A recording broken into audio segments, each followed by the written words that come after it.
everybody, and welcome to the next edition of the Big Dress Energy podcast with me, Shkayla, your favorite fashion psychologist, author of the book of the same title, Big Dress Energy, and the platform Fashion is Psychology. As you know, this isn't your regular fashion podcast. We get into the deeper meaning behind style, fashion, beauty, aesthetics, and so much more. And I'm so delighted to be recording this podcast on International Women's Day, and we're going to be celebrating everything to do with women and femininity and power. I think too often within fashion, it's an area that's led by women, but is not almost taken like as seriously because of that. And aesthetics is seen as something, you know, frivolous and something airy-fairy, when it's not. We know research has proven that it means so much. So without further ado, I'm going to be introducing two amazing women who have kind of started their journey entering into the fashion psychology space, and I am more than happy to welcome them in. So first we have Leah Rocha. I think I pronounced that correctly. That's my best German accent. I tried my best. So Leah is thank you. Leah is a spiritual stylist, a yoga guide, and one half of the concept online shop called Untold, who has a soft spot for aesthetic and personas. For her, fashion is not only about looks, but a frame to connect with people on an emotional level. During her cultural scientific studies in the field of textile design and philosophy, she developed, I love that overlap by the way, she developed a curious mind around aesthetics and clothes as a form of non-verbal language with oneself and the outer world. She believes in the power of a wardrobe and how it can help you to visualize your truest self through an outfit. So thank you so much for joining us, Leah, all the way from beautiful Copenhagen. And we also have the lovely Ellie Richards with us today. So Ellie is a stylist, content creator, and sustainable fashion enthusiast all the way from New Zealand. I'm so glad we were able to work out these time zones. She believes that true confidence comes from showcasing one's genuine self. Ellie's bespoke approach to styling seeks to reflect your unique personality, unraveling the psychology behind different colors, styles, and fits to make each outfit a visual representation of you.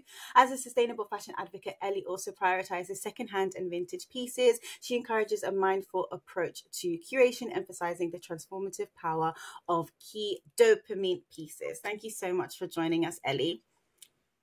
Right. Thank you. Lovely to be here. Amazing. And I want to start with a question I ask everybody. I'm going to ask you both. I'll start with you, Ellie. What does Big Dress Energy mean to you? It definitely just means confidence, power, being someone, you know, that walks in the room, statement making.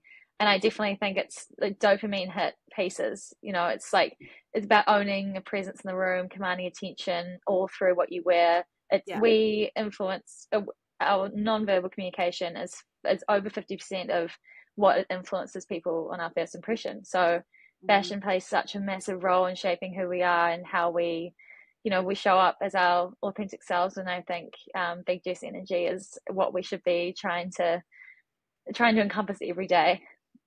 I love that. And can you just elaborate on the idea of dopamine hit pieces? Yeah, I absolutely love the term dopamine hit. I just think every single outfit that I try and wear and that I encourage other people to wear, I just think if you can have one thing that can provide that dopamine hit, so whether that's in the form of, people always think dopamine, it's got to be color, it's going to be bright, but actually it can be in all forms of patterns or things that really resonate with you. It can just be really good form fitting, something that when you put on, it's that, as you know, the neurotransmitter that just goes, I feel good in this. And I think at every peak of everyone's wardrobe, they should have those pieces, and there should be just something that you can try and wear every single day, whether that's an accessory or just a jacket or anything that can just give you a boost. And then when you walk in a room, it's interesting how they spark conversations and how they reflect your individual personality, and how that can really shape and change your day after that. You know, someone might have talked to you about a ring that you're wearing that you might not have talked to otherwise. So yeah, I think it's really important. I love that, the idea of pieces starting conversations. We've spoken about that in previous episodes, and I'm so glad you clarified that dopamine doesn't mean bright and colorful. I think I get that question all the time. People think that it's a bright yellow dress, but it's more than that. It's more meaningful than that. You know, something that brings me joy, something I find humorous or interesting is going to be completely different for you, Leah, as well. So it just makes sense that it's going to be the same for our clothes. Different styles are going to have different meanings to us, and it's important to acknowledge that. So same question for you, Leah. What does Big Dress Energy mean to you? I mean, as a spiritual stylist, I'm very into energy anyway, so it just made sense to like literally name it that way. And Mhm. big dress energy is almost like, and it's similar to what you said, Ellie. It's an aura. It's the first thing that enters the room without you as a person entering the room. It's like Yeah. the atmosphere is shifting, the energy is literally shifting if you wear certain pieces that make you feel good about yourself. And also, you mentioned this, the dopamine. I mean, it's a hormone, it's internal, and how you spark that dopamine and channel that dopamine is very different on every day. So on some days it's the yellow dress maybe, and on other days it's more, I don't know, a more subtle earring or ring that you're wearing. It still sparks the same joy and the same dopamine levels. Yeah, honestly, it's the same. I'm wearing this fringe jumper today. This makes me so happy. These fringes in this very boring, like, dreary British weather. So I 100% believe that. I know, Leah, some people are hearing the word spiritual stylist and they're going, "What the hell is that?" So can you explain a bit more what that is? It just sounds so fascinating. Yeah, I mean, it's depending on the dynamics and the social environment I'm in. I also call it holistic styling sometimes, Okay. because it's more like understandable in that sense, because spiritual is like such a buzzword and it feels Mm. so woo woo. Yeah. But it's actually not. It's just about the understanding, and this is why I love fashion psychology as well so much, as the understanding that fashion is so much more than just being dressed. And Mhm. the like dressing is not just the opposite of being naked in that sense. So the spiritual styling work that I do is, of course, sometimes just a styling. So I have clients that just want a good outfit for some occasions. Yeah. But if I work like very, I love to go deep. I love to interact with that person on a one-on-one very intensively. And Mhm. so we end up like, most of times, if my clients and we are in front of the wardrobe and we're like, we talk about everything but not fashion. So it's very much on the spiritual deeper level, because Mhm. our wardrobe is literally the representation of who we are as a person, with all the patterns, all the colors. And especially colors are very, very meaningful and powerful in that sense. You can work with your chakras, even like, because chakras have a color as well, and you can channel those chakras with your wardrobe if Yeah. you need. That's so deep, and I think it will obviously resonate with a lot of people, because I know people explain their relationship with their stylist as being very personal. They're not just like changing a wardrobe, they're, sharing parts of their self, their identity. And I think it helps people to realize that clothes are just so much more than something that you put on. It's a very unique and like very, like, yeah, deep and meaningful experience. So it's great that you can provide that space for people. And Ellie, I'd love to talk to you about your kind of styling approach. Like, how is it different, and how do you incorporate fashion psychology into that? Yeah, I really resonate with what you're saying, Leah. It's exactly the same. It's really just diving much more into people's personalities and preferences, and I always start with people's wardrobes and go like, what if you were to pick out one piece that you absolutely love, like why is that? And like, what is it about it? What does it give you from a dopamine perspective, or from the enclosed cognition? Like, how do you feel? How does it make you feel when you put it on, and for what type of occasion? And so it's, yeah, it stems there, and then people actually start to uncover a bit more around colors and Mhm. why those pieces are resonating with them. And then, like, I think the ultimate goal for all the people that I work with is to be able to go into a vintage store and pick up exactly what you love, what's going to suit you. And because you've got this endless curation of all these items from all these different years and decades and styles, and being able to go in and know exactly what is going to fit with you and your lifestyle and your personality is the ultimate key to having your personal style developed. So it's just not about the style, what looks good and what's on trend. It's really going, what pieces resonate with you and why. And is that because they have a nostalgic resemblance, or is it because that color looks great on you, or maybe it's a textile that like feels really nice on your skin?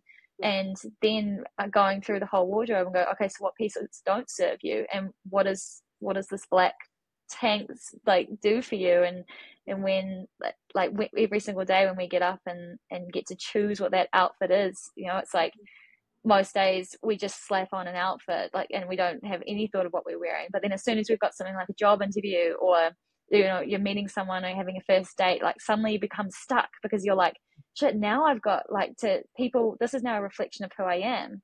And so that's what fashion psychology is all about. And you know, it's like what you wear is actually like a can change like how you see yourself and then how others see you.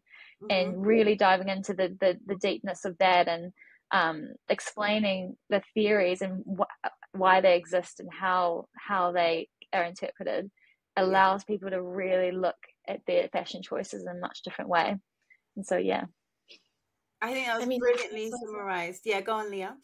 Yeah, it's also about what you said, Shakila, is the space holder, and I almost understand myself just as a translator.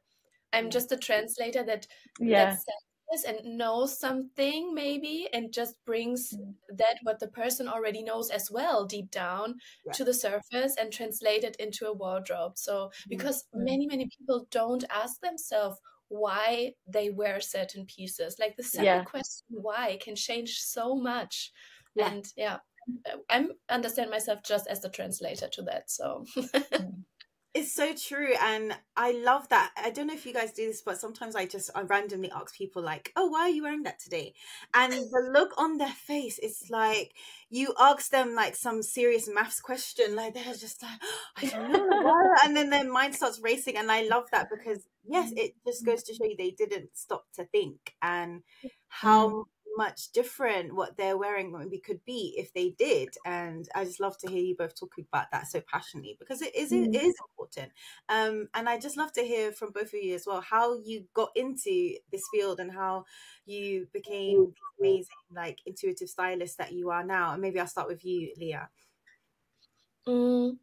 I mean, I studied fashion in that sense, and like on paper, I'm a cultural scientist. So it was very obvious early on that I'm not only in fashion because I love to get dressed. I love to get a sense of this why and discover the meaning of it. So on a cultural like perspective on it, I love how fashion represents a certain zeitgeist and a certain like politic situation, for example, for women especially. I mean, there were so many like big spots where the feminism was at that time and how it translated into fashion as well. So that was the one part. And then I started like my yoga teacher training almost 6 years ago, I think. And there was the point where I like personally just developed, okay, I'm that fashion girly on the one side, but I'm also very much spiritual and going deep even on that level as well. And then I've like found out in that sense that I can be both, and that there is a consensus there is something that both aspects have in my life, and that was fashion. And and then it kind of developed itself, honestly. And I think 1.5 years ago, maybe, I first like stumbled upon this word fashion psychology, and I was instantly hooked. And I think it was through you as well. I think I remember writing you a DM, and I was like, oh my God, finally there's a word for my work that I do, like since a decade almost. I'm a stylist, and I never had a word for that. So yeah, that's it. And from there on, it developed kind of itself. Oh, that's so interesting. And did your yoga clients and like your styling clients, do they overlap, or are they like kind of two separate? They do. Yeah, they do. I mean, I even host workshops in yoga studios with the fashion aspect. So, and this is also like, because me as a person in every social dynamic as well, I was always the kind of person that was a translator, a moderator in that sense. And it feels like also on a corporate scale, I every time had a position where I had to be in different departments at the same time, because I strongly believe in this connection of everything, because everything is intertwined anyways. I mean, we are humans. So and it just made sense to me to bring a little fashion and lifestyle into the yoga world, but also bring a little spirituality and yoga into the fashion world. I mean, there's still a sense of superficiality in the fashion world, and there's a sense of like woo-woo weird things in yoga, and I think in the end it's very, very compatible. Yeah. God, I know so many people would love to go to their yoga teacher for styling tips. Like that is value for money. I love that. Ellie, tell us about your journey and how you came to be in the kind of styling, fashion psychology space. Yeah, for sure. So I actually studied a degree called Design for Social Innovation and Marketing on the side as well. And we looked at social issues and redesigning solution with design thinking methodology. And over time went through advertising, consulting, and I started to really I was absolutely obsessed with fashion. And I started to started to really understand the industry a bit more. And from buying, I would be such a big buyer of like from Zara and H&M and fast fashion outlets, and then I started to understand, or started to, I guess, became aware of all the fashion industry and what, as it is, this wicked problem. And I was like, I'm going to try and solve this issue. I reckon all we need to do is provide fashion, a sustainable fashion, especially over in New Zealand. It's very, very challenging to get sustainable fashion just at a price point or accessible. Right, there was all the amazing brands around the world. Anyway, I started a fashion brand business, and it was really, really challenging. And it wasn't, all these people said they wanted to shop sustainably, but then when push comes to shove, the money really shows. And so I started talking about sustainable, the data, the stats, that like the shocking part of it. And people don't want to see that. They don't want to hear it. They'll be swiping. They're on their phones. They don't want to be hearing about the doomsday wicked issue that it is. And so fashion psychology was the first ever. It was mind-blowing. I came across it, and the way that people started to interpret, and it started to resonate so much because it's so personal. And if you can turn that into actually consuming in a positive way and not being influenced by trends and really discovering your own personal style, you're actually not going to be over consuming and buying fast fashion. You're going to be really intentional about what you're buying and buying durability and high quality. And so to actually solve that fast fashion and all the issues within the industry, so I truly believe fashion psychology is the solution to that. And if we all became aware of the theories and the power that it has on our mindset and how we show up and how we can influence and show ourselves to others, then we can actually really, really make a huge dent in what is such a huge issue in the industry at the moment. So that was my journey, and I think just spreading more word about those theories and how they can influence and change our life is going to be a positive attribute to the problem, I hope. Yeah, I think that's such an important point, and we're definitely on the same page about that. And I just want to touch on what you're talking about, sustainability. So there being this attitude behavior gap where people are saying, yeah, we love sustainability, want to be sustainable, but then when you look at what they're doing, it's completely different. And I don't know if you both saw that recent report that came out from Sustainable Fashion Forum talking about the average shopper from, I don't know if it was Shein or Fashion Nova, one of the fast fashion brands. And it said that they have, I think they're on like 50 or 60K like average income. And it's like the average, like a 35-year-old kind of woman who's the average shopper. And the argument that people always say when you're saying don't shop fast fashion is, we're poor, like this is the only thing we can afford. But then I'm telling people, if you add up how much you have spent probably in just a few months on these fast fashion websites, you'll see how it's not about money. Money is not that big issue. So I guess bearing that in mind, this might be a difficult question. Maybe Leah, you can answer, like, why do you think people are still so invested in like fast fashion pieces and shopping at these brands? I think it's not a difficult question at all, because like, as you said, everyone is looking at the budget, at the numbers and the financial status. But I think what we have to look on is the social and emotional status. And I think like, even though many people have an outside wealth in that case, they lack of emotional wealth. And if you purchase things from that inner lack feeling and that emotional like poorness in that sense, there's no change in sight, I think. So I think this is the main reason that people shop. And I'm people too. I mean, I've been there, done that. So it's not about like othering or something. It's like us as humans, we are trained to shop from a place of lack and to fill a void. Yeah. And it's not about, I mean, sustainability starts at your emotional status. So you should be more sustainable with your emotions as well and your feelings as well, so that you then like can consume everything, not only fashion, from a place of love for yourself, for the other person right next to you, and for everyone on earth, literally. So it's more about this creating this emotional wealth, to understand that you don't have to shop because you're not worth something or you're lacking something, even though sometimes it's just FOMO. And it's I think that's the reason, and that's also the reason and the solution at the same time, or can be.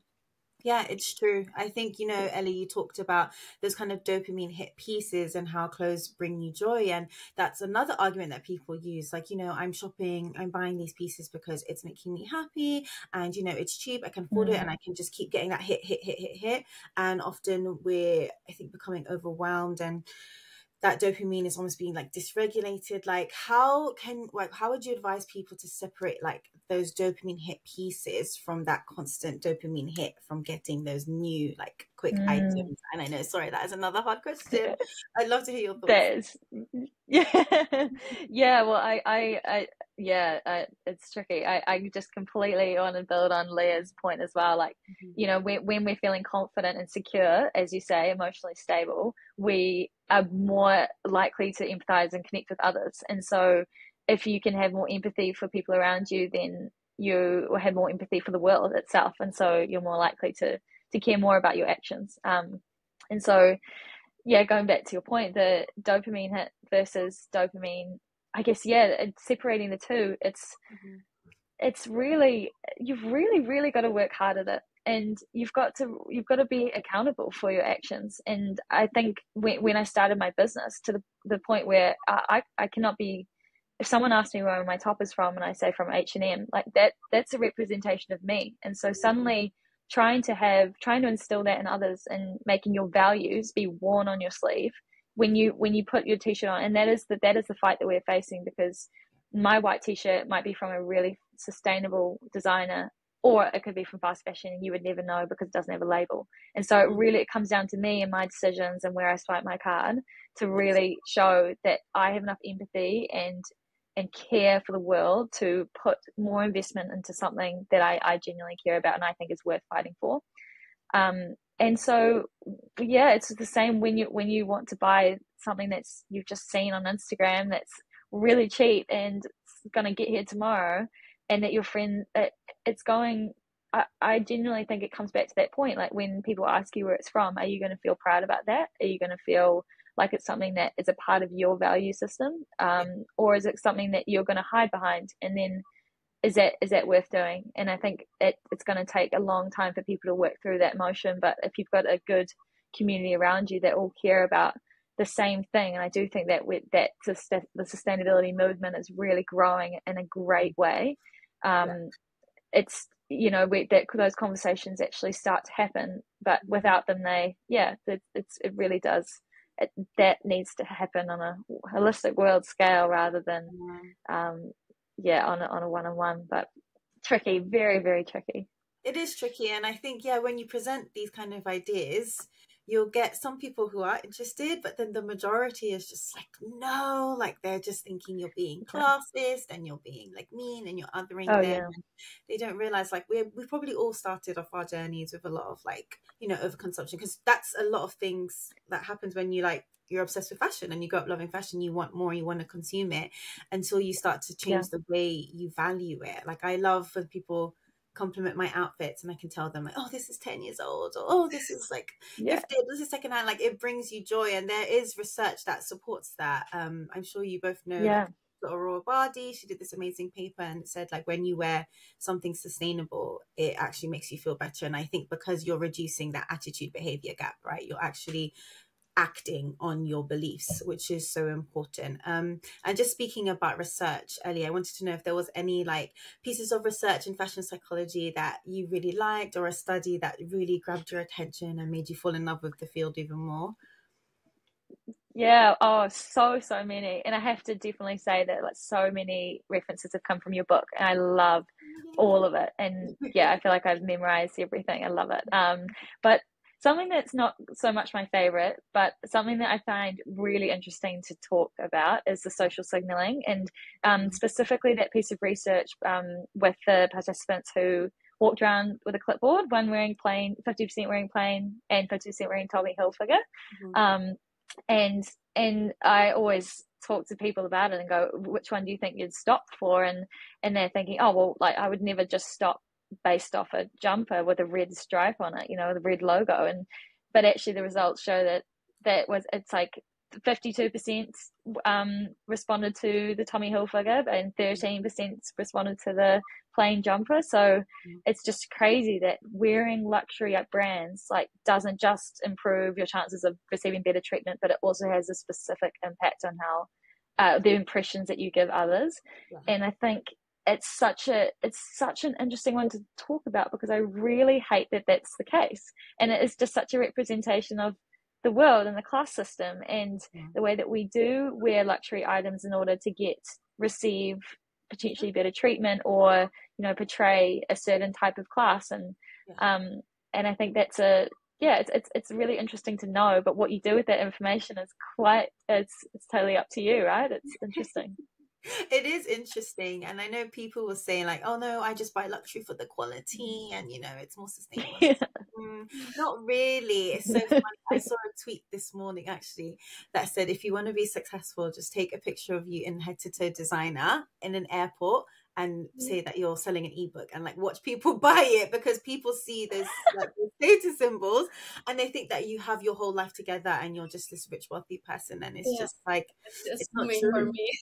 Yeah, but then tell people that they fall prey to that, and they'll say like, no, I don't judge people, or I don't care. Like, it's not true. Leah, coming back to you. I want to add on that something, because it's like, I mean, I hate this fact too, and it's like, it's so like, but it's also, I think it's something that's very, very powerful at the same time, being in fashion. So, I mean, it has always been this complexity about, I mean, I know this German philosopher, his name is Georg Simmel, and he wrote an essay about fashion and aesthetics in the early 1920s or something.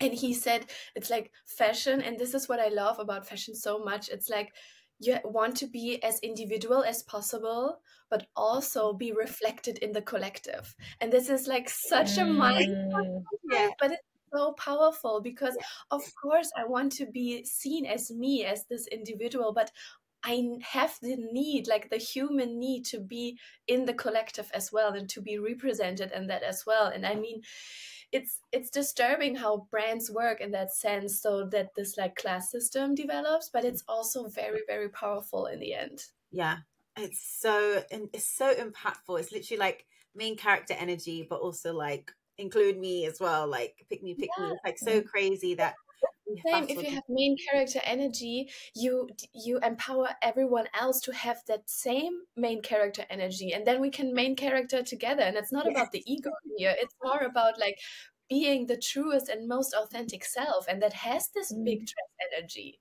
Yeah, so it's true, and the main character is still part of a cast, so it does make sense, right? Yeah. Leah, I wanted to ask you about just one thing that you think you wish you could change about the way people shop and the way people dress themselves. Well, I have to quote myself in that sense. I think it's about the source and the actual inspiration, what makes you buy things. And this is again, like, I hope the biggest change is that people buy from a feeling of love and a feeling of, I want to nourish myself, I want to represent myself in the best way possible. And I think, and this is why I also, when I work with clients, emphasize thrifting and vintage shopping as well as you do, Ellie, because it's giving you that sense of sustainability, because it's already like existing a piece, but it's also very individual and from a place of pure inspiration, blending out all the trends and stuff. So because if you buy thrift pieces, you're not buying into trends. And I think this is the best way to shop in that sense, in regards of existing pieces and sustainability as well. Yeah, I completely I agree. wish that we could replace the fast fashion aspect. Like, in an ideal world, we have sustainable brands, and the fast fashion dynamic is replaced by thrifting and vintage shopping. This is my ideal vision. Like, if you buy new, buy sustainable. If you buy anything for an occasion and for maybe just a quick dopamine hit, go thrifting and vintage shopping. So yeah. I love that. And I know, Ellie, you talked about some things you'd love to change, is like people not just slapping on clothes, you know, actually asking themselves like why. But is there any other thing you'd like to change? Maybe not about shopping, but the way people just style themselves in general. For sure. I just think it's yeah, building exactly what Leah said around the authenticity of who you are. Like, what is your personality and what are you trying to portray? So every time start with a client, it's going like, what are 3 things that you love about yourself? And I always find it really hard. And then go, what are 3 things that you'd love other people to know about you? And if it's creativity, if it's boldness, if it's that you're caring, like what colors represent that? And it just starts to trigger something in the brain around when you put something up, okay, I'm about to go and meet someone for the first time, or I really want to be confident in this social scenario, then like I'm going to wear this color because I know it resonates with something that I it's true to my identity. And so I just think that that's something really, just such a simple thing that people can do, is just really start to look at themselves and how they want people to see them, and then yeah, if you can align that with your buying decisions as well, what clothings resonate with your style, and then your values as well. Yeah, it's true. It's like, it's almost like a bit of therapy, right? That kind of introspection that we're trying to get people to do. Because I have people come up to me and they're like, "Oh, I really like how you dress. I want to dress like you." And I'm like, "But that's me. Like, that's for me. Like, what about you? Like, what else do you like? What do you not like? Like, how do you feel? Like, that's so personal." And they're like, "Oh yeah." Like, they don't really acknowledge that it's really about what they feel, but they just, maybe they're scared, or they just don't know. Maybe they just don't know what they feel or what they like. And it's great that you guys are in the space to ask them the tough questions. Yeah, and that's why I really do struggle with that standard styling that people usually do, and that here's my wardrobe, you know, or like, can you go and buy me? And lots of people say, can you come over and like install me? And I'm like, well, we actually need to like sit down and talk about who you are and like what you want to get out of this. And like, and then they like actually see the value in it, and then they can go off on their own, you know. It's just the tools to, I can't tell you what looks good on you or how you're going to feel good in something. Like, you need to own that, and you need to make those decisions for yourself. And but empowering, as you said, you're just kind of like the intermediary making that happen, but you're not the person telling them what to wear or what's on trend. Yeah, exactly. This is the biggest challenge also as a content creator, because it's so easy to copy other people, but it's like it's I mean, to personal style, and this is what I always like to emphasize with my clients, it's a marathon. It's not a shortcut. There is no like speed program to do so. It's a development, and it has to have time in that sense. So it's of course you can go on Pinterest, Instagram, TikTok, whatever, and find an outfit that looks cool. But how do you resonate with that, and how do you feel with that, needs this time and this development. Yes, I completely agree. And do you know what? I've been looking at like old like magazines I had, and like old TV shows with stylists that I used to love growing up. And it was very formulaic. It was like, your wardrobe needs to have a pair of black trousers, a white shirt, a pair of ballet pumps. And it was just like very formulaic. Yeah. But of course, through these discussions, we realized that you can't just tell people to have like these sets of clothes and that's how they should dress, because then again, you're kind of getting them disconnected from their wardrobe and their true sense of self. So Leo, maybe can you tell us some styling tips that you would give your clients now that are not like, wear this, wear this, wear that? Yeah, I think my biggest tip, and this is also like a literally routine and practice I do for myself, is take 3 deep breaths in front of your wardrobe before you get dressed. It's like because the breath is actually the only like bodily and physical thing that's conscious and subconscious, and it connects your outer world with the inner world, like literally inhaling, exhaling. And my biggest tip is to take these 3 inhales and exhales in front of your wardrobe and then get dressed. And it's like almost a check-in, like brushing your teeth in the morning. It's a check-in, and just a little bit of like, okay, how do I feel right now? And is this feeling a feeling I want to have throughout the day? Yeah. And then go from there. So if you want to change something, then take pieces that hit the dopamine, for example, or like bring you a good feeling in that sense, that kind of like, yeah, follows you through the day.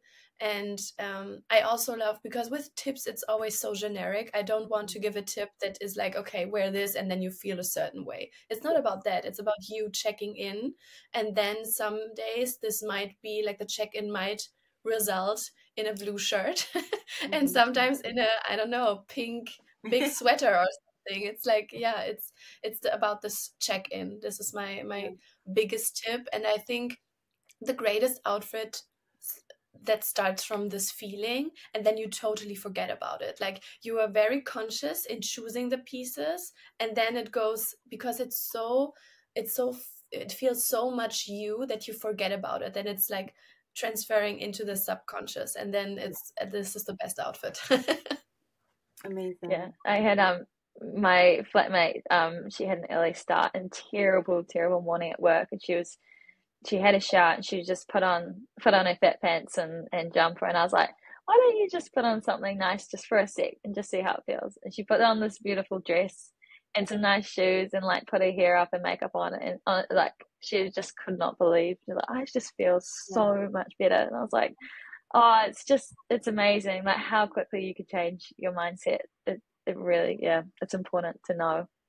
It's so true. And I love the idea of just small things that you can do to improve your day. I used to always lay out my clothes the night before when I worked in marketing, because, you know, it was just like getting everything ready. But then as I realized, like, I actually need to check in myself in the morning to see, like, is this still like going to make me feel good? If it's not. And I think once I kind of reclaimed that power and decided, like, okay, I'm going to take some time to make sure I'm completely comfortable, it set me up much better for the day, rather than me going on like, because Shakayla from last night is different from Shakayla this morning. And I think we need to recognize that, like, we're constantly changing, and we need to acknowledge that.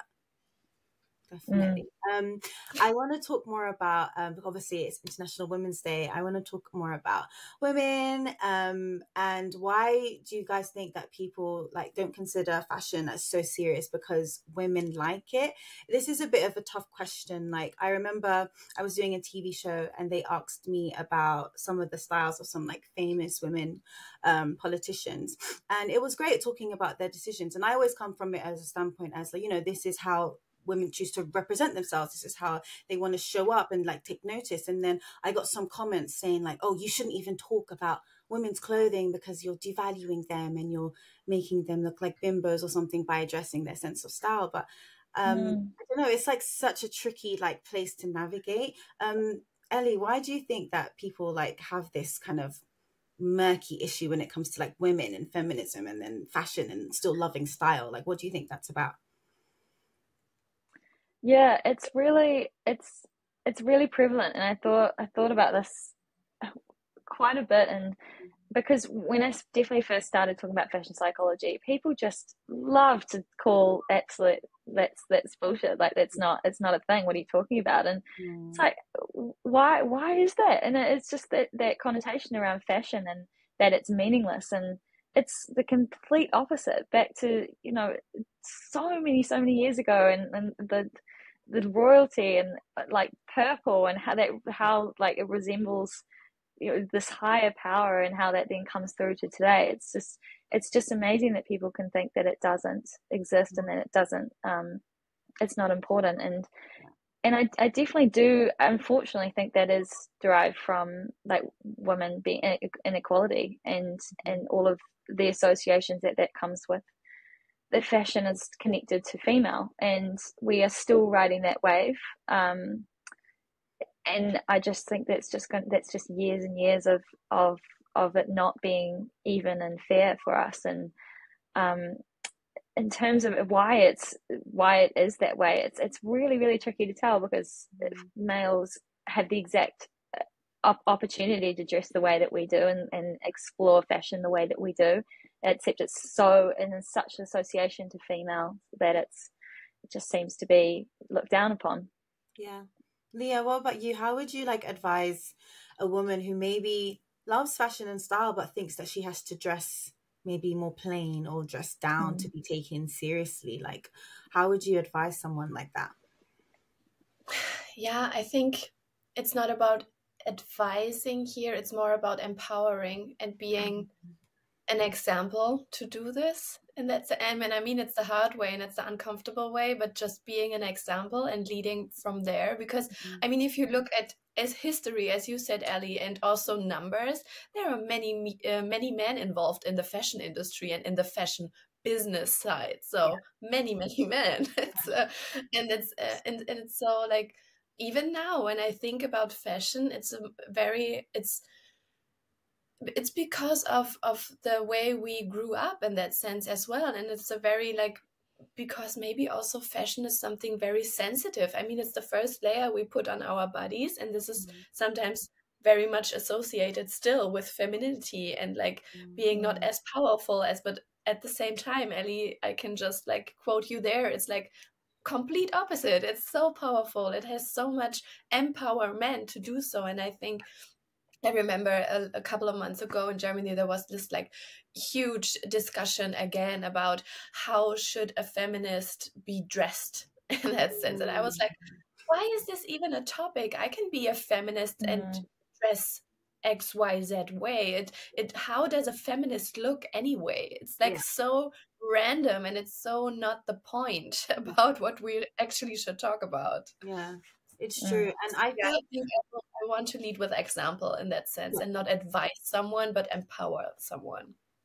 I think that's great. And it's true. Something I experienced as well, like when I first posted about like earning my degree in fashion psychology, the dress, I wore this French Connection dress actually to my graduation. And I have to admit, it was a bit sexy, and, you know, and I like that, but I had so many trolls as well saying like, oh, is that the dress you wore? Like, how can you represent like this like scientific discipline and, you know, dress that way? And I feel like there is that pressure as well sometimes, because I do like to showcase my curves on my body, but there is that nagging voice in the back of my mind that says, oh, you maybe, if you want to be taken seriously, maybe you need to cover up. I don't know, Ellie, if you ever experience any pressure, especially being a content creator, to look a certain way. Yeah, I definitely so much in my there's so many trolls online. Oh my gosh, on TikTok it is horrendous. I try to avoid looking at any comments, but definitely throughout my corporate career, consulting and advertising and things like that, absolutely, it was so male dominated, and everyone had to be comfortable in the room, right? It's just it was really frustrating. And I think we've always been like confined to that societal pressure of what's deemed to be acceptable in that wherever society is. And I dress up and go to my office and work every day, and people always stare at me and go, "Oh, you're a bit dressed up today." And it's like, well, what's like? How does that make you feel? You know, I'm dressing true to myself, and this is what like my heel brings me some authority and some confidence that I can take on the day, and you're kind of looking down on that based on or you know, your insecurities, or the fact that you're not as dressed up, and what is that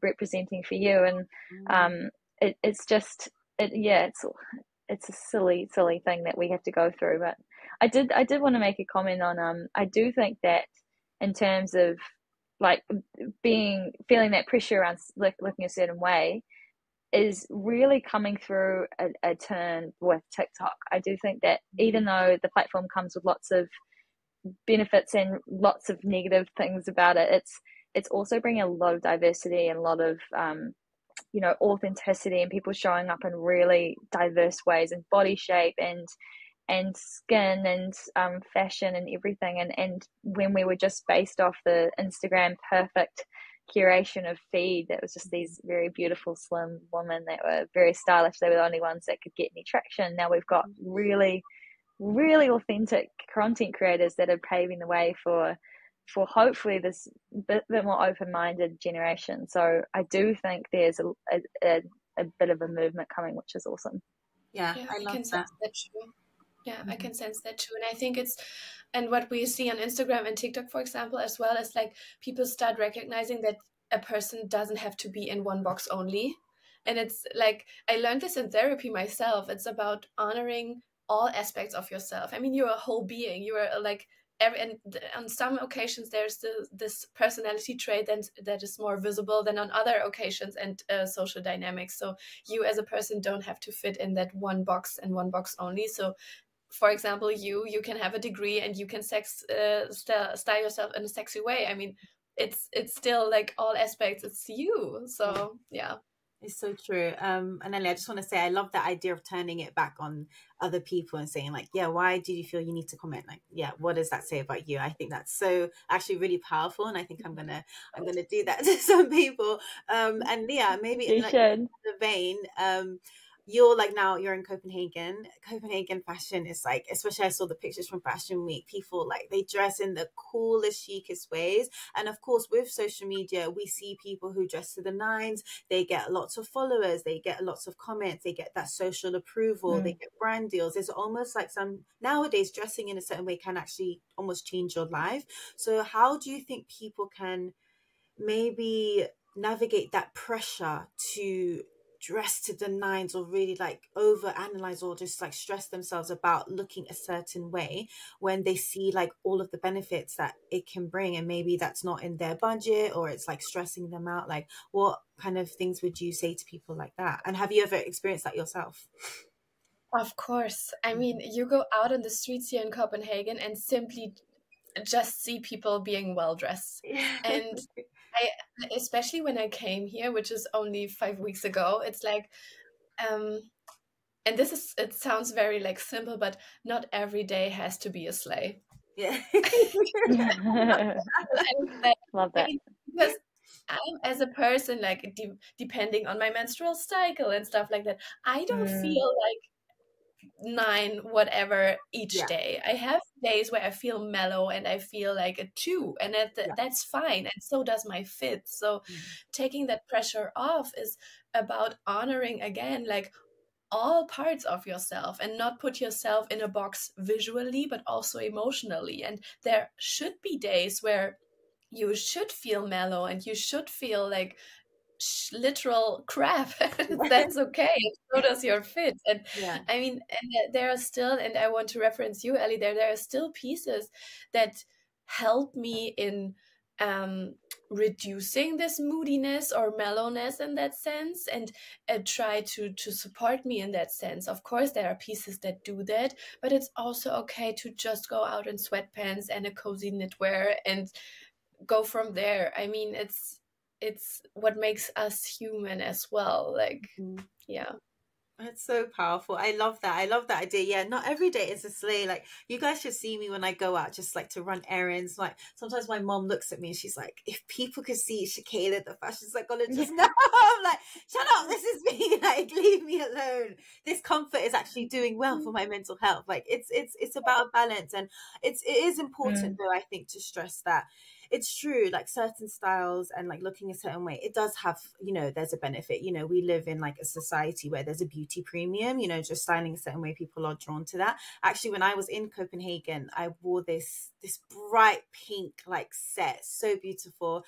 And I do think a lot of people came up to me because of that outfit, and I actually like turned those conversations into deals, which is great. Nice. But when people ask me about that, I had to stress like that was loaned to me. Like I couldn't like afford that outright, or just like afford to be spending all this money on that. So like, please be aware, like this is loan, like this is borrowed, like, because sometimes people they see these stories or they hear these stories and they think that they need to go into debt or, stress themselves out about having this like perfectly like high fashion wardrobe. And it's important to manage that. So I wanted to reiterate that, like Leah said, not every day needs to be a sleigh.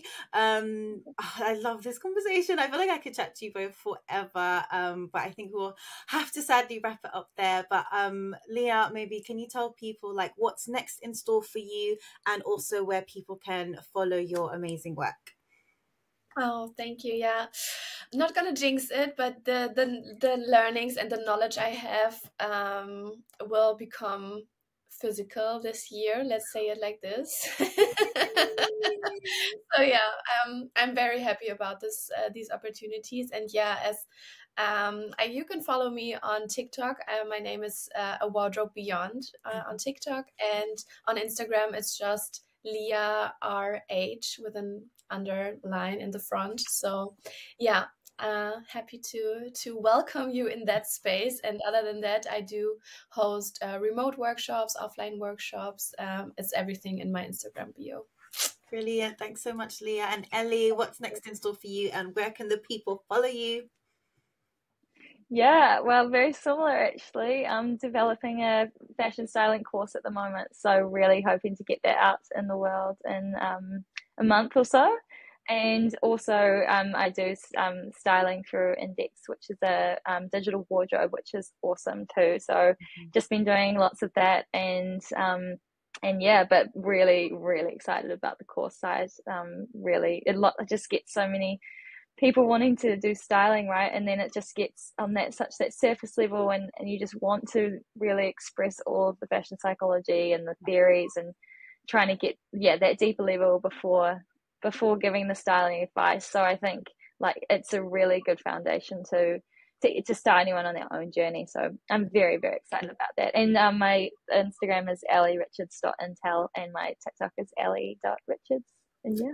Brilliant. Thank you so much, both of you, for joining me on this podcast. I feel like we're just like evolving this fashion psychology space. Honestly, I feel like I was thinking about how long ago since I graduated. I don't want to talk about it because I'm going to reveal my age, but it was just like me and like 3 other people like in this sea. And it's just so great to see this like new generation of like talent, and you guys spreading awareness in like your different corners of the world. So I just love that. And I want to thank you guys for continuing to pass on the baton and for supporting my platform as well for so long. So this has been another amazing episode of Big Dress Energy, the podcast with me, Shakayla from Spell. Make sure you follow us on Instagram and on TikTok. Fashion is Psychology. Fashionisspsychology.com is our platform where you can see all of the latest posts and research from our amazing writers. We have some really great content up there. Make sure you subscribe to our newsletter and check out our course as well, Introduction to Fashion Psychology. We have some amazing students who are just giving such great reviews right now, so make sure you check that out.